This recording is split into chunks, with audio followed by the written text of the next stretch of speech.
ఒక కొత్త order form అవుతుంది ఫ్రెండ్స్ వరల్డ్లో. The new order. Significance of ఆర్ఐసి అని మాట్లాడతారు. Russia, India, China. కాకపోతే మనం దాన్ని బీఆర్సీ లెక్క పిలుచుకుందాం. బికాస్ వేరే దేశపు పేరు ముంగటొస్తే నేను తట్టుకోలేము. Bharat, Russia, China. మనం బీఆర్సీ అని పిలుచుకుందాం ఈ ఆర్ఐసిని. ద న్యూ వరల్డ్ ఆర్డర్ అని చెప్పి మాట్లాడుతున్నారు. అయితే గిరీష్, ఇవాళ కొత్తగా ఏం మాట్లాడుతున్నావు? చైనా మన జాన్ దుష్మన్ కదా, నువ్వు రోజు పొద్దుగాల ఇదే మాట్లాడతావు కదా. కరెక్టే. రష్యా మన జాన్ జిగిరి దోస్తు కదా, నేను కూడా అదే మాట్లాడినా. కరెక్టే. మళ్ళీ కొత్త వరల్డ్ ఆర్డర్ ఏంది అని అంటే, ఈ జియో పాలిటిక్స్ సినారియోలో ఫ్రెండ్స్ పర్మనెంట్ దోస్తులు ఉండరు, పర్మనెంట్ దుష్మన్లు ఉండరు.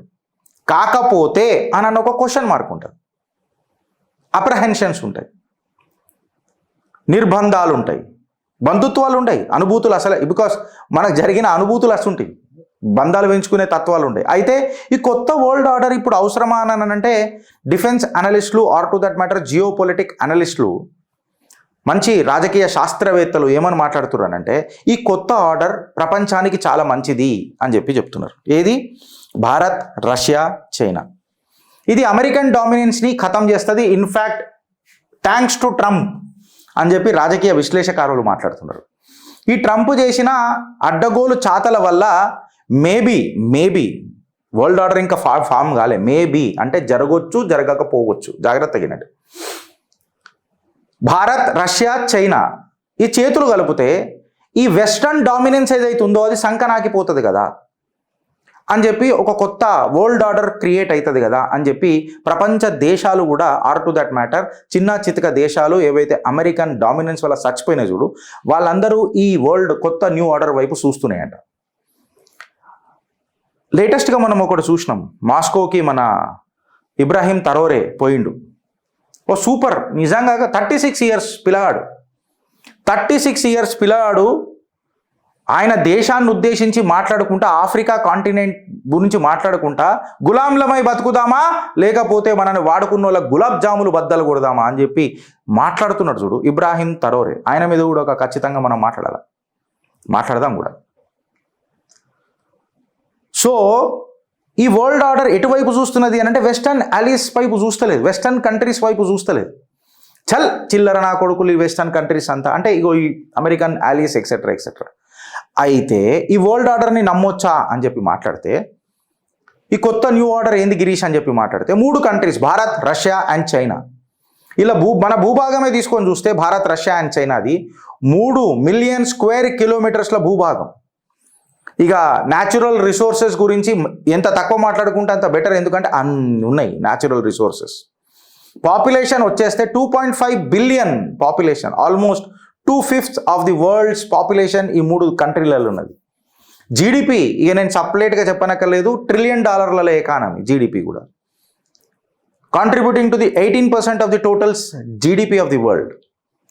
భారత్, రష్యా అండ్ చైనా ఏదైతే ఉన్నదో రీజనల్ పీస్ అని అంటే ఈ ప్రాంతపు ఒక శాంతి అండ్ స్టెబిలిటీకి ఇన్ఫ్యాక్ట్ ఒక పెద్ద పీట వేస్తుంది ఈ కూటమి. చైనా అండ్ ఇండియా ఇన్ఫ్యాక్ట్ చెప్పాలనంటే హ్యూమన్ క్యాపిటల్ అని అంటారు కదా, మ్యాన్ పవర్ రిసోర్సెస్కి నిజంగా చెప్పాలనంటే ఒక నాంది వలుకుతాయి ఈ దేశాలు, China and Bharat. But if you take Russia technological advantages, industrial power, in fact China కూడా ఇండస్ట్రియల్ పవర్లోకి వస్తుంది, బట్ టెక్నాలజికల్ అడ్వాన్సెస్ మీరు అర్థం చేసుకోర్రి. ఈ యూక్రెయిన్ దాడి తర్వాత రష్యా ఎన్నో చదివినా నేను నిన్నను మొన్నను స్పేస్ ఎక్స్ది ఈ ఉంటాయి కదా అవి కూడా లాక్ చేసి పడేసారు, రష్యన్ టెరిటరీలో కూడా రానియకుండా, ఆ యూక్రెయిన్ ప్రాంతం నుంచి రష్యా దగ్గర రానియకుండా కూడా దాన్ని ఖతం చేసి పడేసారు స్పేస్ ఎక్స్ది.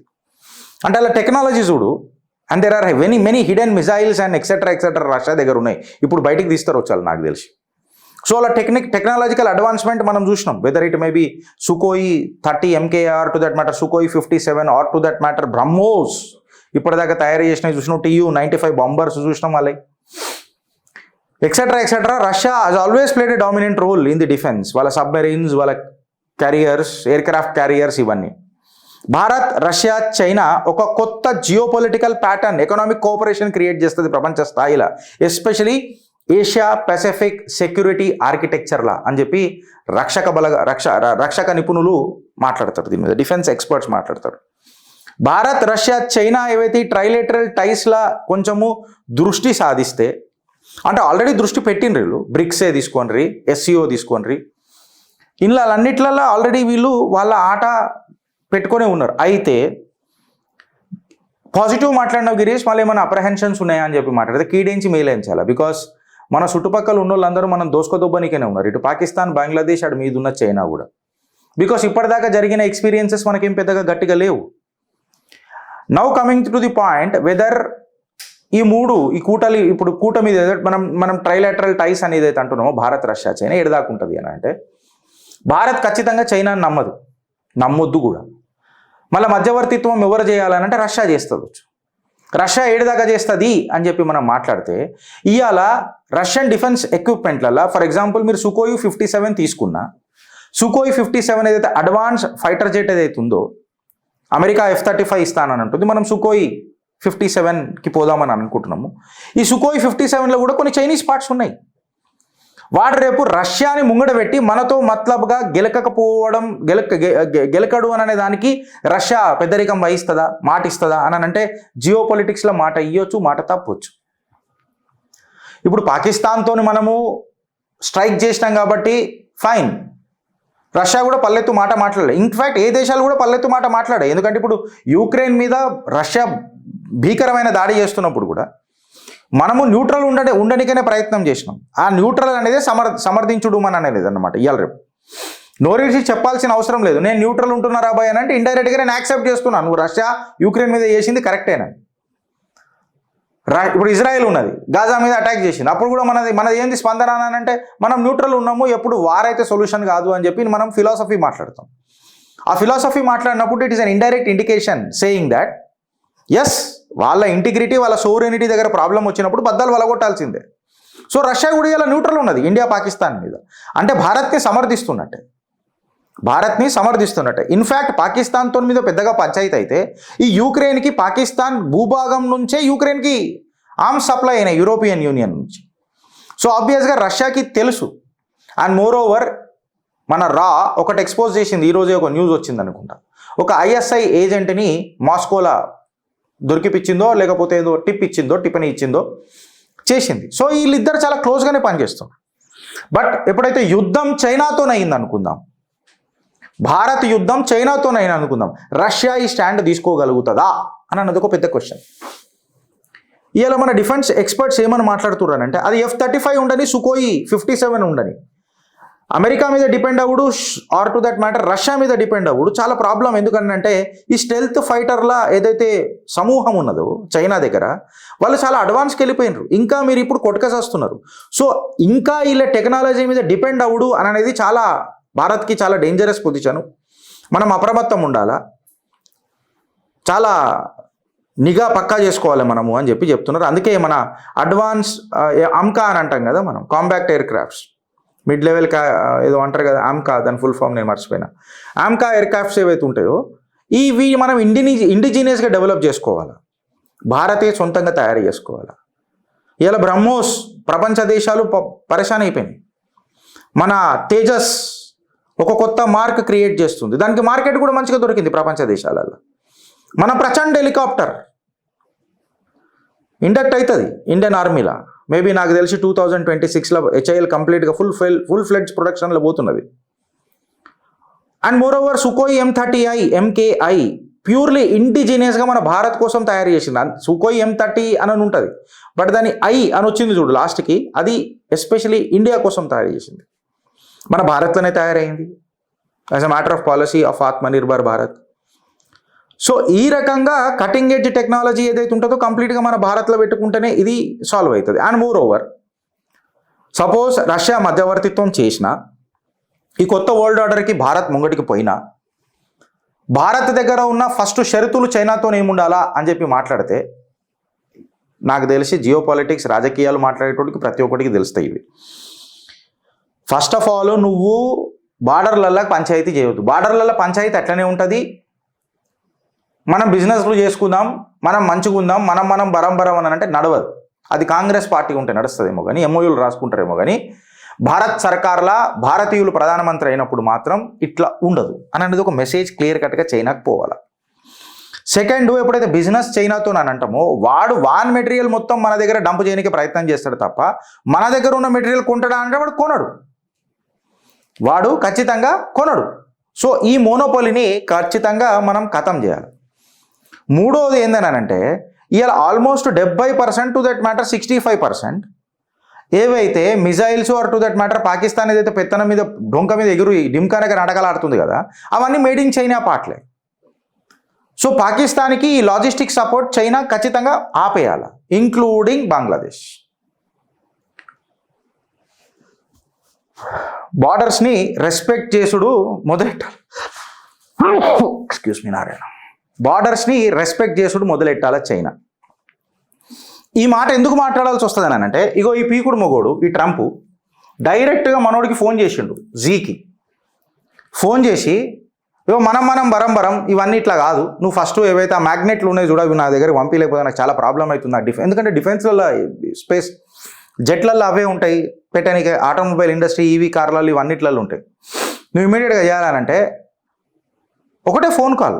నేను అసలు ఫోనే చేయనన్నాడు చైనాకు నేను ఫోనే చేయనన్నాడు ఈ పీకుడు మొగుడు ట్రంప్. కానీ డైరెక్ట్గా ఆయననే ఫోన్ చేసిండు, ఫోన్ చేసి మాట్లాడిండు. మాటలలో ఏం మాట్లాడిరో తెలియదు కానీ బయటకు వచ్చిన ఆర్డర్ని బట్టి మనం మాట్లాడుతున్నాం. ఇవాళ చైనా 1 పాలసీకి ట్రంప్ ఒప్పుకుంటున్నాడు. ఫస్ట్ అసలు చైనాకు ఒక మొగోడు నిలబడ్డాడు రా ఇవాళ ప్రపంచ దేశాలలో అంటే ట్రంప్ ఉండే. ఇన్ఫ్యాక్ట్ మనం అందరం ఖుషి అయినాం ట్రంప్ గెలిస్తే. ఇవాళ చాతగాని దద్దమ్మే ఓడు చైనా ముంగట అని అంటే ట్రంపే మళ్ళా. Unpredictable president ever produced by America. Unpredictable కంప్లీట్గా. ఇప్పుడు ఏమంటుండు 1 పాలసీ, తైవాన్తో నువ్వు ఏమైనా కొట్టించుకో, నాకు సంబంధం లేదు, నువ్వు ఫస్ట్ అమెరికాకు ఏమేమి సామాన్లు కావాలో నువ్వు పంపించేయి అంటే ఇప్పుడు తైవానిగా పాపం సంకనాగాలి కదా పక్కకి. అమెరికా నమ్ముకున్నాడు అంతే గిట్ల అవుతుంది. ఇండియాతో కూడా ఏమన్నాడు, మనం దోస్తులం సూపర్, నేను బంగ్లాదేశ్ ట్రంప్కి వదిలేస్తాను, నా ఫ్రెండ్కి వదిలేస్తా, ఇస్ అ టెరిఫిక్ గాయ్ అని అన్నాడు. ఎలాన్ మాస్క్ను కూడా టెరిఫిక్ గాయ్ అని అన్నాడు. తర్వాత ఏమైంది? నేనేమని చెప్తున్నానంటే మనోడైనా ఇగో ఇక ఈడైతే కంత్రి నా కొడుకు, కానీ ఎవరైనా వాళ్ళ దేశాల స్వలాభం కోసం మనతో ఆటలు ఖచ్చితంగా ఆడతారు. బికాస్ ఈ మొగోడు ఎవడయ్యా చెప్పినా అయినాడు, భారత్ అనే ముచ్చట వస్తే భారత్కి ఏదైతే లాభం చేస్తుందో దాన్నే మాట్లాడుతూ అంటాడు. నువ్వు శాంక్షన్స్ పెట్టుకో, బొంగు భోషానం ఏమైనా పెట్టుకో, నాకు ఫరకే పడదు, గంట కూడా ఫరక్ పడదు అని చెప్తాడు. కాకపోతే ఈ జియో పొలిటిక్స్ సినారియోలా వీడి మీద ప్రెషర్ మనం ఎట్లా పెట్టగలుగుతాము అనే దాని మీదనే మన ముగ్గురు దోస్తీని పట్టుంటుంది ఫ్రెండ్స్.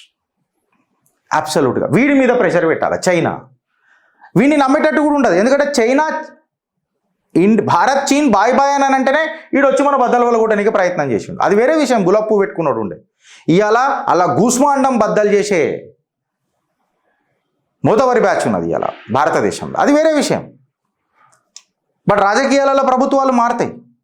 మారిన ప్రభుత్వాలకు వీడు అడ్వాంటేజ్ తీసుకుంటాడంటే ఖచ్చితంగా తీసుకుంటాడు వీడు. ఇప్పుడు చైనా అయితే 1 చైనా పాలసీ ఏదైతుందో దానికి అమెరికా మద్దతు తెలుపుతానంటుండు ట్రంప్. అంటే వాడికి చేతికి బ్రహ్మాస్త్రం ఇచ్చినట్టే కదా.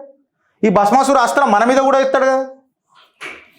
మనకు పుతిన్ ఉన్నన్ని రోజులు మనకు అబ్సల్యూట్గా దోస్తానా ఉంటుంది, ఉండదని అని అంటలేను. రష్యా మనకి ఎప్పటికైనా ఆనాటి నుంచి ఈనాటి వరకు ఫ్రెండే. బట్ చైనా అనే ఒక తత్వం దిగినప్పుడు రష్యా ఏడుదాకా మనకు మద్దతు తెలుపుతుంది అనేది ఆట. ఆలోచిస్తారా లేక అనుభవిస్తారా? అండ్ మోర్ ఓవర్ ఫ్రెండ్స్, దీని మీద మీ అమూల్యమైన అభిప్రాయం కూడా ఎట్లుందో, మీ ఒపీనియన్ కూడా ఎట్లుందో ఒకసారి షేర్ చేస్తే డిస్కషన్కి ఇంకా మంచిగా ఉంటుందని అంటున్నా. రేపటికి కూడా లేకపోతే ఏదైనా ఎప్పుడన్నా మనం ఒక లైవ్ షో కూడా పెట్టుకోవచ్చు సాయంత్రం ఇట్లా. దీని మీద మీ కమెంట్ రూపంలో ఎట్లుంటుంది ఈ బైలేటరల్ టైస్ ఎక్సెట్రా ట్రైలేటరల్ టైస్ ఎట్లుంటాయో ఒకసారి చెప్పండి. భారత్ మాతాకి జై.